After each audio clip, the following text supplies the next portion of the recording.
आज हम लोग देखते हैं हिंदी व्याकरण का शब्द है ना। शब्द जो है अर्थ के आधार पर शब्द के 5 भेद हैं। एकार्थी शब्द, अनेकार्थी शब्द, पर्यायवाची शब्द, विपरीतार्थी शब्द और श्रुति समभिन्नार्थक शब्द। एकार्थी शब्द और अनेकार्थी शब्द पिछले वीडियो में दिया ही गया है।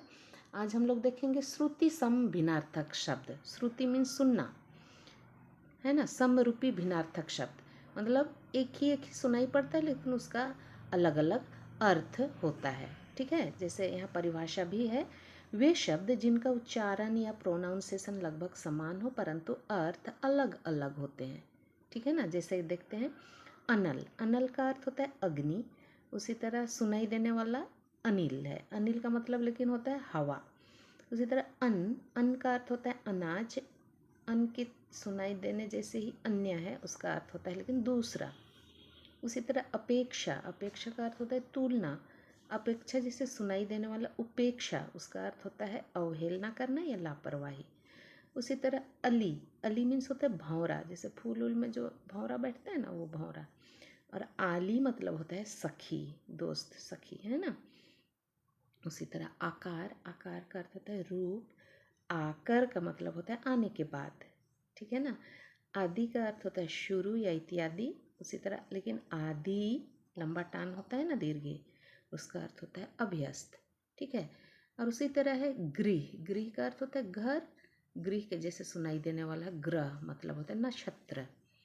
चर्म का अर्थ होता है चमड़ा। और चर्म जैसे ही सुनाई देने वाला चरम का अर्थ होता है पराकाष्ठा। उसी तरह चिर का अर्थ होता है दीर्घ काल या लंबा समय को चिर कहते हैं। और चीर का अर्थ होता है कपड़ा। जरा का मतलब होता है बुढ़ापा, जरा। और दूसरा जरा का अर्थ होता है जरा, मतलब यहाँ पर थोड़ा घर्षण होता है ज में, जरा।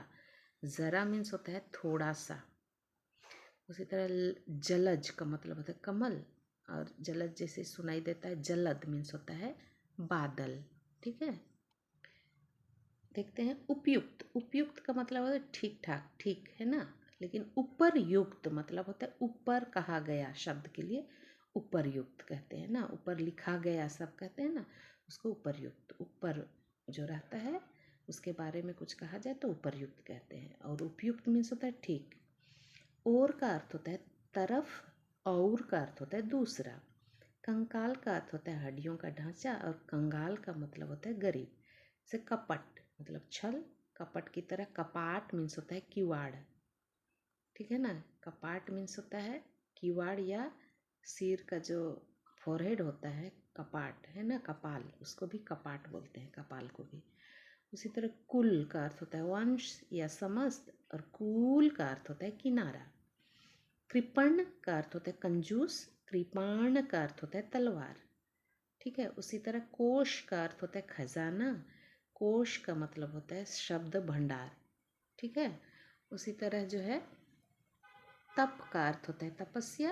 तप जैसे ही सुनाई देता है। ताप का अर्थ होता है गर्मी या उष्णता। तरंग का अर्थ होता है लहर। तरंग जैसे सुनाई देता है तुरंग मीन्स होता है घोड़ा। उसी तरह दशा का अर्थ होता है अवस्था। दिशा का अर्थ होता है तरफ। दिन का अर्थ होता है दिवस। दीन का अर्थ होता है गरीब। द्रव्य का अर्थ होता है तरल पदार्थ। और ये द्रव्य होता है धन। यहाँ द्रव मीन्स तरल पदार्थ, द्रव्य मीन्स धन। नग मने होता है नगीना या पहाड़। नाग होता है सांप। नीर का अर्थ होता है पानी। और नीड़ का मतलब होता है घोंसला। कर्म का अर्थ होता है काम। लेकिन कर्म जैसे सुनाई देता है क्रम। यह है कर्म और यह है क्रम। क्रम मीन्स होता है सिलसिला। ठीक है। उसी तरह परिणाम का अर्थ होता है फल। परिमाण का अर्थ होता है मात्रा। प्रमाण का अर्थ होता है सबूत। और प्रणाम का अर्थ होता है नमस्कार। तो इस तरह देखते हैं समरूपी भिन्नार्थक शब्द जो है सुनाई एक ही तरह का देता है या स्पेलिंग थोड़ा मोड़ा अलग होता है लेकिन उसका अर्थ जो है बिल्कुल अलग होता है। ठीक है ना।